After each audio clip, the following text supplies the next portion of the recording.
Baiklah, Assalamualaikum warahmatullahi wabarakatuh. Nah guys, sebelum kita membahas refleksinya, nanti saya akan menampilkan contoh dari modul ajar yang akan saya refleksi sekarang. Nanti gambarnya ada di bawah ya. Kita akan membahas modul ajar yang lengkap. Nah, di mana modul ajar yang lengkap itu seperti identitasnya itu harus sudah lengkap dari alamat sekolah, fasenya, kelas, semester hingga tahun, terus nama yang menyusun perangkat itu semua harus lengkap di dalam modul ajar. Nah, itu bagian yang paling penting di dalam modul ajar tersebut. Nah, setelah itu adalah itu di mana ada CP. Nah, dalam modul ajar kita juga harus menentukan CP. CP apa yang harus kita sampaikan. Nah, di dalam CP itu juga kita akan merumuskan tujuan-tujuan dari ketercapaian CP atau elemen yang akan kita ajarkan. Oke. Nah, guys, di dalam tujuan pembelajaran di dalam modul ajar itu kita harus memperhatikan low and hot. Nah, di dalam tujuan itu kita yang lebih efektif ya maksudnya. Yang lebih kita harus perhatikan itu tentang taksonomi Bloomnya. Nah, di taksonomi Bloom itu kita bisa memilih level atau hot yang cocok untuk ketercapaian tujuan dari pembelajaran yang kita bikin tersebut gitu. Setelah itu barulah kita menuju ke materi. Nah, setelah dari tujuan kita beralih ke materi. Nah, di dalam modul ajar itu juga harus perlu mencantumkan materi apa yang harus kita bahas dalam pertemuan-pertemuan yang sudah kita buat modul ajar. Nah, seperti contohnya RPP atau modul ajar yang saya refleksi itu tentang masalah pokok ekonomi. Nah, di sana kita akan membahas tentang segala apa sih masalah-masalah yang ada di dalam atau masalah yang di sekitar kita tentang masalah ekonomi. Setelah itu di dalam modul ajar juga bisa kita bisa kita taruh P5. Nah, P5 ini ada di Kurmer. Nah, sedangkan kalau di RPP itu namanya PPK. Setelah kita beralih ke materi dan profil Pancasila dari peserta didik itu, kita beralih ke yang namanya metode atau model dari pembelajaran. Nah guys, metode dan model pembelajaran itu berbeda guys. Seperti contohnya, itu metode itu cara kita akan melaksanakan pembelajaran kita. Seperti contohnya, metode yang akan kita lakukan itu seperti tanya jawab, diskusi, atau kerja kelompok. Nah, sedangkan model itu adalah alur dari pembelajaran kita, gitu loh.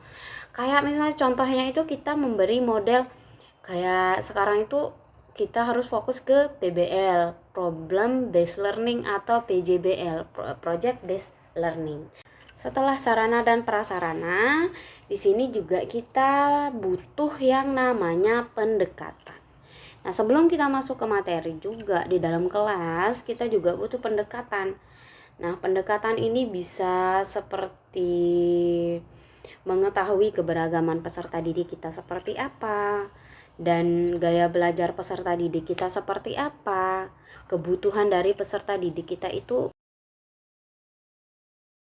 Dalam kegiatan inti juga itu membahas tentang diferensiasi yang akan kita lakukan atau yang akan kita taruh di kegiatan inti itu. Nah, tadi Di dalam RPP yang saya refleksi itu terdapat 2 diferensiasi. Nah, yang pertama di mana guru menyampaikan materi tentang masalah pokok ekonomi itu melalui PPT.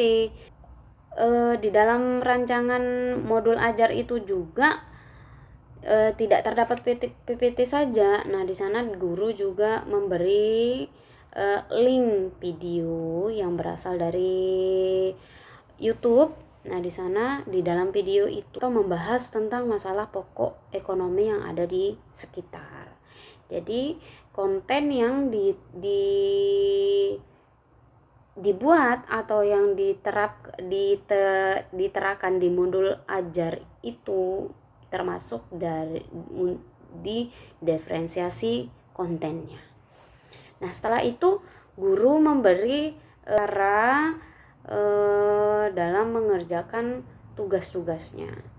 Nah, di mana guru tersebut memberi pilihan atau seperti memberi langkah-langkah kepada peserta didiknya bagaimana dia akan mengerjakan tugas atau mengerjakan apa dari pertanyaan-pertanyaan yang diberikan di dalam modul ajar tersebut. Ya, nah di mana peserta didiknya disuruh memilih apakah hasil dari pekerjaan mereka itu akan dibuat menjadi PPT, video atau hasil-hasil yang lain. Guru tersebut itu hanya memberikan langkah-langkah gitu. Nah, jadi dia bisa. Nah, setelah kita merumuskan suatu pendekatan di dalam modul ajar, kita beralih ke kegiatan inti. Nah, di dalam kegiatan inti ada 3 poin yang harus kita perhatikan. Yang pertama ada pendahuluan, kegiatan inti, dan penutup. Nah, di dalam 3 komponen ini yang harus kita perhatikan. Pertama, di pendahuluan itu kita bisa menyampaikan tujuan pembelajaran kita. Terus di sana ada yang namanya ice breaking. Setelah itu kita juga bisa mengecek kehadiran atau memberi motivasi kepada peserta didik kita.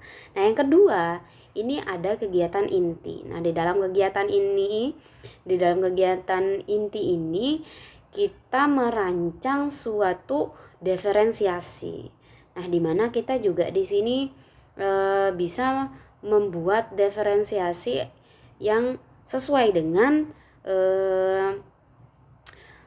model tadi dan sesuai dengan tujuan pembelajaran apa yang harus kita capai. Nah, di dalam RPP yang saya refleksi itu tentang masalah pokok ekonomi itu guru menyampaikan pembelajaran melalui PPT, sebuah PPT yang membahas tentang masalah pokok dari ekonomi tersebut. Nah, di sana di peserta didiknya diberikan link untuk mengakses materi PPT tersebut. Nah, setelah peserta didik itu bisa mengakses dan masuk dari link tersebut, di sana peserta didik diberi pertanyaan